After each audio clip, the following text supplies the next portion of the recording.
Cordyceps is a medicinal mushroom that's native to the Tibetan Plateau and the surrounding Himalayan regions of India, Nepal and Bhutan. And it's a parasitic fungus that's really unlike other mushrooms because it infects and completely takes over the brain and the central nervous system of living insects. There are many different species of Cordyceps, and each one targets a specific insect as a host organism, but the species of Cordyceps that's been most widely used in traditional Eastern medicine systems is Cordyceps sinensis, which parasitizes the larvae of ghost moths, which is why it's known as the caterpillar fungus. And the Tibetan name for it is Yartsagunbu, which literally translates as summer grass, winter worm. It preys upon larvae that are hibernating just below soil level, and the fungal mycelium takes control of the central nervous system of the larva and immediately repositions the body so that the head is actually facing towards the soil surface.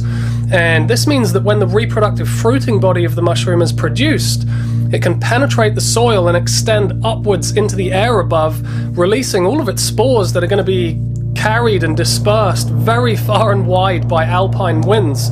So this is absolutely amazing because a mushroom is taking over the consciousness of an invertebrate animal and controlling it in a way that ensures the maximum propagation of its own fungal genetic lineage. So Cordyceps is one of the most highly prized natural medicines on Earth, and it's been used in the East for thousands of years. And up until very recent history, that was a privilege that was enjoyed exclusively by royalty and just the wealthiest members of society. In Tibetan medicine, Cordyceps is used for people with kidney and heart weakness, as a respiratory tonic, and to enhance fertility. Now, in traditional Chinese medicine, Cordyceps is known for its ability to regenerate both the yin and yang aspects of our primordial essence, our Jing. Now, Jing represents our core vitality, our youthfulness, our general resilience and our ability to heal. So if we have strong Jing, we're going to do all right, you know, we're going to be more fertile and we're going to be able to produce much stronger offspring. So Cordyceps has been traditionally used to really help people recover from stress and overexertion and to just increase fertility and libido. Cordyceps is also regarded as a tonic for the subtle energies that travel throughout the vast meridian system of the body, and as a result it can improve digestion, it can strengthen immunity, and it can increase lung capacity by dilating the bronchi and the alveoli in the lungs, and consequently it can enhance oxygen absorption and utilization on a cellular level. Because the air is very thin up on the high Tibetan plateau, and so anything that grows up there must become very proficient at extracting oxygen from the surrounding atmosphere, and this is an ability that Cordyceps can share with us when we use it as a medicine, which is really why it's well suited for people with respiratory issues like asthma and bronchitis. Cordyceps also has a strong reputation as a performance-enhancing herb, firstly because of this effect that it has on the respiratory system, but also because it can increase our physical and mental endurance, and it enhances our ability to heal and repair. And this is actually how knowledge of Cordyceps first began to permeate the Western world, because 3 female athletes broke 5 world records in track events at the Beijing National Games in 1993. Now this attracted some suspicion at the time because all 3 of these athletes were on the same team, but they all tested negative for narcotics. And when they were questioned, their coach explained that as part of their training regimen, the team had been consuming daily doses of a herbal formula, and the main ingredient in that formula was Cordyceps. Further studies on Cordyceps have shown that it increases the production of adenosine triphosphate, or ATP, which is our cellular energy currency. Now, Cordyceps is a naturally rich source of adenosine, and because ATP synthesis is completely dependent on cellular respiration, the increased oxygen delivery from Cordyceps is going to further support the production of ATP. So it really just means that we're going to have access to more energy when we need it most. Traditionally, Cordyceps was used as a way to enhance mental clarity and improve focus and concentration. And of course, the increased oxygen delivery is going to have a corresponding effect on brain function. So this is really why it's used as a support for things like meditation, or really any tasks that require your undivided attention for long periods of time. Some of the more recent findings have shown that cordyceps actually modulates the immune system by enhancing the activity of macrophages and natural killer cells, and it also possesses unique polysaccharides that inhibit a number of different types of cancer, including leukemia. Now, it protects against many pathogens, including Lyme, and it's a more effective antiviral medicine than the pharmaceutical drug ribavirin. It regulates blood sugar, inhibits cholesterol buildup within the cardiovascular system, and because it's an adaptogen, it can dilate the blood vessels even when we're under a lot of stress. So it's really helping us to cope and just avoid unnecessary fight or flight responses, which in turn is going to protect the integrity of the adrenals and the central nervous system. It also possesses a number of biologically active compounds that have been studied extensively for their medicinal properties, like cordycepin, cordycepic acid, and of course adenosine. Now, cordycepin is broadly regarded as the primary active constituent in this mushroom because it's been studied the most, and it possesses such a broad spectrum of potential health benefits.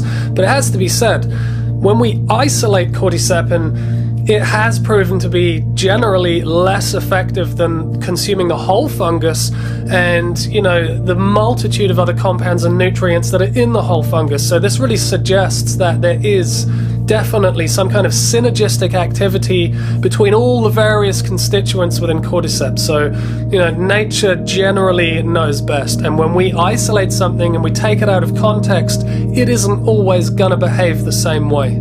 Now, popularity in cordyceps has literally exploded throughout the last few decades, and it's now become the most expensive natural medicine on this planet.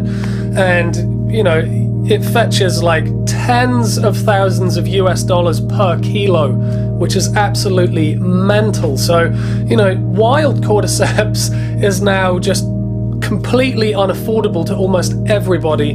But not only that, you know, because it fetches such a hefty price, there's a lot of illegal poaching going on, and it's reached a point now where, you know, it's basically endangered within its own native ecosystem. So this is really why cultivating high-quality cordyceps is so important, and fortunately it is now possible to grow cordyceps that mirrors a very similar chemical profile to the wild variety, and it's presenting, you know, the same high potency and the same assortment of health benefits, but it's at a fraction of the cost, and it's not compromising the biodiversity of the Himalayas at all. So the wild species of Cordyceps sinensis has been cloned, and it's been used in the industrial cultivation of Cordyceps mycelium. Now, currently it's not that easy to consistently yield fruiting bodies from this mycelium, so another chemically very similar species called Cordyceps militaris is used for fruiting body cultivation. And this is really important because traditionally the whole fungus was used for medicine, both the mycelium and the reproductive fruiting body. Now, although these two species are pharmacologically very similar, they're not really interchangeable because they do contain varying amounts of certain bioactive compounds, and so the potency does vary a bit between them. For example, they both exhibit different antioxidant activity. Now, Cordyceps sinensis mycelium is better at inhibiting protein oxidation, whereas the Cordyceps militaris fruiting body has a stronger effect on inhibiting lipid oxidation. Now, Cordyceps militaris also contains a higher percentage of the active compounds cordycepin and adenosine, but then Cordyceps sinensis has shown to be more active in reducing elevated cholesterol.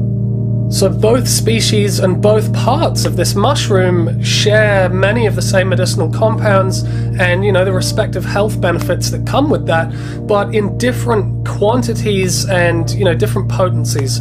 So I think it makes far more sense to follow the lead of indigenous medical traditions that have been working with cordyceps for so long and use the whole mushroom, you know, use the whole mushroom, mycelium and fruiting body combined.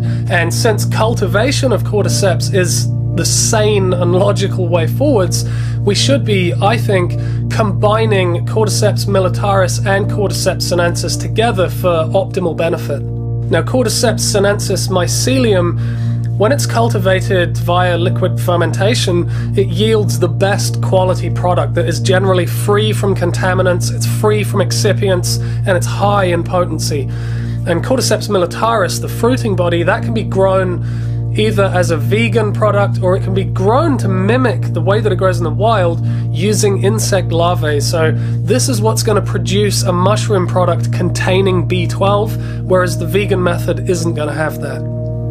So the good news is, now that we can cultivate high-grade, full-spectrum cordyceps, it's possible for us to harness the full benefit of it through completely sustainable and affordable means.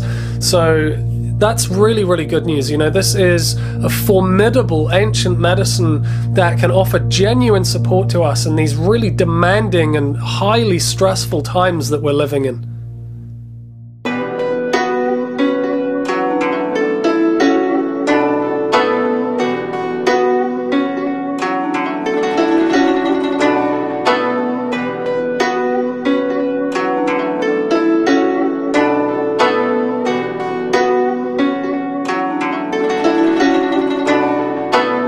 Thanks for watching. A like would be appreciated and please subscribe channel.